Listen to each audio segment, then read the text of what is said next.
Hello all my dear friends. जैसा कि हम सिकवाल जो मानचित्रावली बुक है उसकी सीरीज चला रहे हैं और इसके अंदर हमने जो खंड ए है वो पिछली वीडियो में कर लिया है, राजस्थान प्रदेश की एक नज़र में। और जो खंड ब है राजस्थान का भूगोल, वो अभी हमारा निरंतर कंटिन्यूटी में चल रहा है, जिसका जो हमने 3 टॉपिक हैं वो कंप्लीट हो गए हैं। जो लास्ट टॉपिक था हमारा वो था राजस्थान प्रदेश की जलवायु प्रदेश। और आज हम इस टॉपिक का जो चौथा टॉपिक है उसकी बात करेंगे, राजस्थान प्रदेश की जलवायु संबंधित कुछ तथ्य है। जो तथ्य हैं, जो हमने जलवायु के बारे में तो पिछली पढ़ लिया था कि भाई 4 पार्टों में हमने कवर किया था किस किस तरीके से कि भाई अलग अलग प्रदेशों में अलग अलग प्रकार की जलवायु पाई जाती है, अलग अलग जैसे थारनेट के अनुसार। और हमने पढ़ा था कि डॉक्टर व्लादिमीर कोपेन के अनुसार अलग अलग जलवायु के प्रदेशों में बांटा था। तो इसमें हम कुछ इंपॉर्टेंट फैक्ट हैं तो जलवायु के, फिर ये पूरा जलवायु वाला टॉपिक राजस्थान का ख़त्म हो जाएगा। तो चौथा टॉपिक आज हम स्टार्ट कर रहे हैं, राजस्थान प्रदेश की जलवायु संबंधित तथ्य। तो सबसे पहले जो इम्पोर्टेंट है, जो ऊपर ही ऊपर लिखा है, इसको हम देखते हैं क्या लिखा है ऊपर ही ऊपर। कि राजस्थान में ये जो लिखा है ऊपर ही ऊपर ये वाला, कि राजस्थान में 1899 से 1900 ईस्वी में विक्रम संवत 1956 तक छप्पनिया अकाल पड़ा था। प्रश्न पूछा जा सकता है कि छप्पनिया अकाल कब पड़ा था। तो छप्पनिया अकाल पड़ा था कब?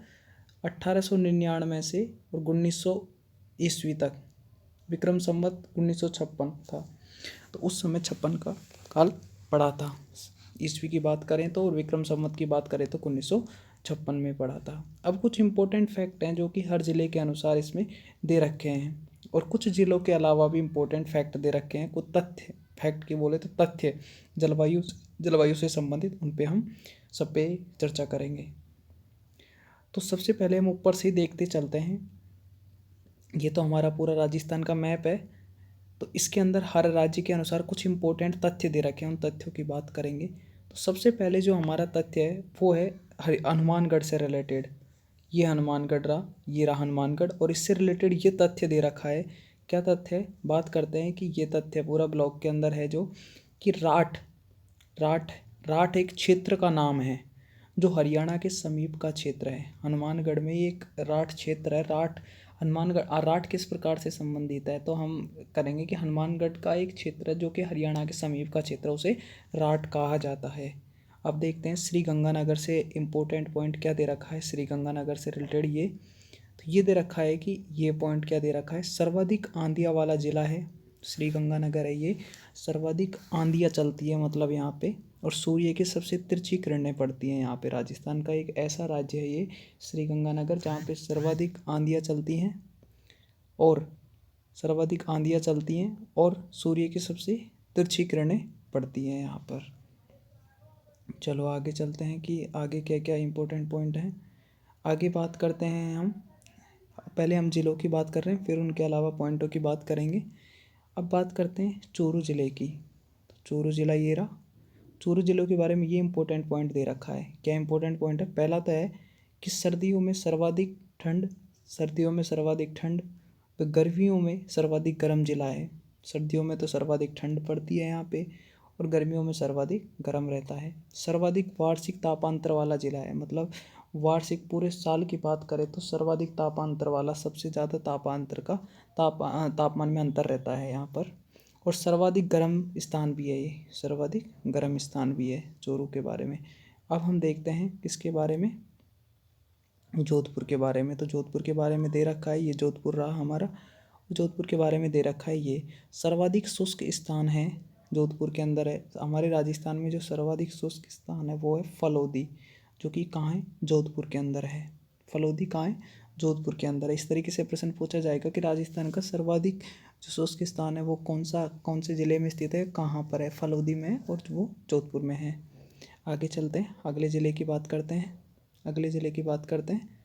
तो अगले ज़िले में हमको दे रखा है जैसलमेर। ये रहा जैसलमेर, और इसके इंपॉर्टेंट पॉइंट ये दे रखे हैं। क्या दे रखे? कम वर्षा वाला स्थान कम वर्षा वाला स्थान है सम, जो कि कहाँ है? जैसलमेर ज़िले में है। सर्वाधिक शुष्क जिला है राजस्थान का, किस ज़िले में? सर्वाधिक शुष्क जिला है राजस्थान का कौन सा? जैसलमेर। शुष्क जिला मतलब कम वर्षा होती है। जलवायु में सर्वाधिक विषमता वाला जिला भी जैसलमेर है। जलवायु में सर्वाधिक विषमता वाला जिला भी क्या है? जैसलमेर है। आगे पॉइंट पे चलते हैं, आगे आगे वाले ज़िलों की बात करते हैं। आगे के कौन कौन से ज़िले दिए हैं, तो अब बात करते हैं हम जयपुर की। जयपुर ये रहा, और इसके बारे में इम्पोर्टेंट पॉइंट दिया है ये कि सर्वाधिक ओलावृष्टि जो होती है राजस्थान में, सर्वाधिक जो ओलावृष्टि होती है वो जयपुर में होती है, राजस्थान के जयपुर ज़िले में होती है। उसके बाद में और इम्पोर्टेंट पॉइंट हैं, इनको हम देखते हैं। पहले ज़िलों की बात कर रहे हैं तो झालावाड़ के बारे में कुछ इम्पोर्टेंट पॉइंट ये दिया है कि सर्वाधिक वर्षा व सर्वाधिक आर्द्रता वाला जिला। प्रश्न आ सकता है इस प्रकार से कि सर्वाधिक वर्षा और सर्वाधिक आर्द्रता वाला जिला कौन सा है राजस्थान में, तो हमारा आंसर होगा झालावाड़ है। और गर्मियों में न्यूनतम आंधियाँ जो चलती हैं, गर्मियों में जो न्यूनतम आंधियाँ वाला जिला है वो भी कौन सा है? झालावाड़ ही है। वो भी कौन सा है? झालावाड़ ही है। आगे देखते हैं बांसवाड़ा। बांसवाड़ा के बारे में इम्पोर्टेंट पॉइंट दिया है, बांसवाड़ा के बारे में बात करते हैं अब। कुछ इंपॉर्टेंट पॉइंट है इसके बारे में भी। ये पॉइंट, 2 पॉइंट दिए हैं। पहला तो है कि सूर्य की सीधी किरणें, प्रश्न इस तरीके से बन सकता है। दो प्रश्न यहाँ पे हो गए सूर्य की किरणों से रिलेटेड। एक हमने देखा था ऊपर ही ऊपर जो श्रीगंगानगर में था कि सूर्य की तिरछी किरणें किस राज्य में, किस जिले में पड़ती हैं राजस्थान के, तो वो है श्रीगंगानगर। और सूर्य की, अब हम सूर्य की सीधी किरणों की बात करें तो वो पड़ती है बांसवाड़ा में।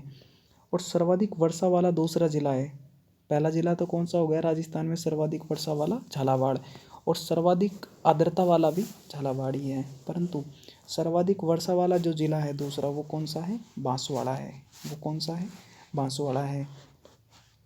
अब बात करते हैं आगे अगले पॉइंट पर, अगले ज़िले की, डूंगरपुर की। तो डूंगरपुर जो ज़िला है, डूंगरपुर ज़िला है उसके बारे में बात करते हैं। डूंगरपुर ये रहा, इसके बारे में एक इम्पोर्टेंट पॉइंट ये दिया है कि न्यूनतम तापांतर वाला ज़िला है। न्यूनतम तापांतर मतलब यहाँ पर न्यूनतम तापांतर आता, तापमान के अंदर ज़्यादा इतना अंतर आता नहीं है, तापांतर वाला ज़िला है, न्यूनतम तापांतर वाला। और अधिकतम तापांतर वाला ज़िला हमने देखा था राजस्थान का कौन सा है? चूरू जिला। न्यूनतम तापांतर वाला ज़िला कौन सा है? डूंगरपुर है। अब बात करते हैं एक ज़िला और है हमारा, उसके बाद में कुछ और एडिशनल पॉइंट दिए उनके बारे में चर्चा करेंगे। अब है हमारा सिरोही, जो कि ये रहा। सिरोही के बारे में क्या इंपॉर्टेंट पॉइंट दिए हैं? माउंट आबू। माउंट आबू कहाँ है? सिरोही के अंदर ही है। दूसरा पॉइंट है राजस्थान की न्यूनतम तापांतर वाला स्थान। राजस्थान का न्यूनतम तापांतर वाला स्थान भी सिरोही है। सर्वाधिक आर्द्रता वाला, सर्वाधिक आर्द्रता वाला जिला। अब यहाँ पे दो कन्फ्यूज के लिए आ सकता है, अगर झालावाड़ एक ही ऑप्शन दिया होगा आंसर के अंदर, सर्वाधिक आर्द्रता वाला जिला झालावाड़ भी है और सिरोही भी है। तो अगर दोनों में से दोनों आंसर दिए नहीं होंगे, एक दिया होगा, तो हम आंसर एक टिक करेंगे, झालावाड़ या सिरोही। सर्वाधिक वर्षा वाला स्थान भी है, सर्वाधिक वर्षा वाला स्थान भी, और सर्वाधिक वर्षा वाला स्थान, पहला स्थान जो बताया था वो तो कौन सा है? झालावाड़ है। यहाँ पे सर्वाधिक वर्षा वाला स्थान है। राजस्थान का बरखू यांसक भी कहलाता है, राजस्थान का बरखू यांसक भी कहलाता है। क्या कहलाता है? विश्व का सबसे ठंडा स्थान रूस में स्थित बरखोयांसक है। मतलब इसको बरखोयांसक क्यों कहते हैं? इसको बरखोयांसक इसलिए कहते हैं क्योंकि जो रूस है, रूस के अंदर एक जगह है जो बहुत ठंडी है रहती है, बरखोयांसक, इसलिए राजस्थान में भी बहुत ठंडा रहता है, इसलिए इसको बरखोयांसक जिला कहते हैं। उसके बाद में आगे देखते हैं गर्मियों में माउंट आबू का तापमान राजस्थान के अन्य स्थानों की तुलना में कम रहता है। ये एक इम्पोर्टेंट पॉइंट है कि जो गर्मियों में जो माउंट आबू का तापमान है वो अन्य स्थानों के कंपैरिजन में बहुत कम रहता है, क्योंकि माउंट आबू उच्चतर ऊंचाई पर अवस्थित है, क्योंकि ये हाइट, जो इसकी हाइट है वो बहुत ज़्यादा है, वो बहुत ऊंचाई पर स्थित है। अब ये हो गए हमारे जिलों से संबंधित पॉइंट। अब कुछ एडिशनल पॉइंट और दे रखे हैं जो हम देख लेते हैं क्या क्या, ऊपर से देख लेते हैं क्या क्या एडिशनल पॉइंट दिए हैं। एक तो ऊपर एक पॉइंट ये दिया है जो बॉक्स के अंदर बना के दिया है। सबसे पहले तो ये वाला पॉइंट इस बॉक्स के अंदर जो दिया है, इस बॉक्स के अंदर दिया है कि जलवायु क्या है? जलवायु के बारे में दिया है कि किसी भूभाग पर लंबी अवधि 30 वर्षों से अधिक के दौरान विभिन्न समूह में विविध मौसमों की औसत अवस्था उस भूभाग की जलवायु कहलाती है। जलवायु की इन्होंने डेफिनेशन दी है कि भाई किसी भूभाग पर लंबी अवधि, मतलब कितनी अवधि, लंबी अवधि कितनी, मतलब 30 साल, कम से कम 30 साल से अधिक के दौरान विभिन्न समयों पर, अलग अलग टाइम पर, विविध मौसम की, अलग अलग मौसम की जो औसत अवस्था उस भूभाग की औसत जो अवस्था है, औसत किस तरीके की अवस्था जो निकल के आती है कि भाई पूरे साल में इस तरीके का मौसम ज़्यादातर इस तरीके का रहता है, ज़्यादातर इसमें गर्मी पड़ती है, आर्द्रता रहती है, इस तरीके की जो औसत अवस्था निकल के आती है उसे हम जलवायु कहते हैं। उसके बाद में अगला पॉइंट एक बना के दिया है बॉक्स के अंदर, जो काफ़ी इम्पोर्टेंट पॉइंट है। ये पॉइंट है हमारा कि राज्य या देश का सबसे लंबा दिन, राज्य या देश का सबसे लंबा दिन तो 21 जून होता है। कौन सा होता है? 21 जून होता है, 21 जून होता है। और सबसे छोटा दिन होता है 22 दिसंबर, सबसे छोटा दिन होता है 22 दिसंबर। सबसे ठंडा दिन भी 22 दिसंबर ही होता है, सबसे ठंडा दिन भी कौन सा होता है? 22 दिसंबर ही होता है। और सबसे गर्म दिन की बात करें तो 21 जून ही होता है। इंपॉर्टेंट पॉइंट है, चाहे हमारे देश की बात करें या राज्य की बात करें। तो जो सबसे ठंडा दिन होता है, जो सबसे ठंडा दिन होता है वो तो होता है हमारा 22 दिसंबर, और सबसे छोटा दिन भी 22 दिसंबर ही होता है। सबसे जो बड़ा दिन होता है वो 21 जून, या फिर 21 जून सबसे गर्म दिन भी होता है। अब नीचे और एक इम्पोर्टेंट पॉइंट बना के दिया है, इनको हम पढ़ लेते हैं। क्या दिया है कि ये वाला पॉइंट जो दिए हैं सारे, इनको पढ़ लेते हैं कि राजस्थान उष्ण शीतोष्ण कटिबंध में आता है। राजस्थान उष्ण शीतोष्ण कटिबंध में आता है, उष्ण शीतोष्ण कटिबंध में आता है। तो तापमान की दृष्टि से राजस्थान गर्म शीतोष्ण कटिबंध में आता है। राजस्थान उष्ण शीतोष्ण कटिबंध में आता है, तो तापमान की दृष्टि से अगर हम देखें तो ये गर्म शीतोष्ण कटिबंध में आता है, क्योंकि राजस्थान का अधिकांश भाग कर्क रेखा के उत्तर में स्थित है। क्योंकि राजस्थान का अधिकांश भाग कर्क रेखा के उत्तर में स्थित है। यहाँ का औसत वार्षिक जो तापमान है वो 38 डिग्री सेल्सियस है। कितना है? 38 डिग्री सेल्सियस है। कितना है? 38 डिग्री सेल्सियस है। राजस्थान में सर्वाधिक ठंडा महीना जनवरी व गर्म महीना जून है। जनवरी सबसे ठंडा महीना है और गर्म महीना है जो वो जून है। राजस्थान में जुलाई से सितंबर माह तक सबसे अधिक अपेक्षित आर्द्रता होती है, सबसे अधिक अपेक्षित आर्द्रता होती है, क्योंकि ये मानसून का महीना होता है और मानसूनी दिन होते हैं, इसलिए यहाँ पे क्या होता है कि जुलाई से और सितंबर माह तक सबसे अधिक अपेक्षित आर्द्रता होती है। तो राजस्थान के जुलाई माह में राजस्थान के जुलाई माह में वायुदाब मानचित्र में 999 मिली बार रेखा जालोर, पाली, अजमेर, टोंक इत्यादि जिलों से होकर गुजरती है। कौन से जिलों से होकर गुजरती है 999 मिली बार रेखा? जालोर, पाली, अजमेर, टोंक इत्यादि जिलों से होकर गुजरती है। कौन सी रेखा?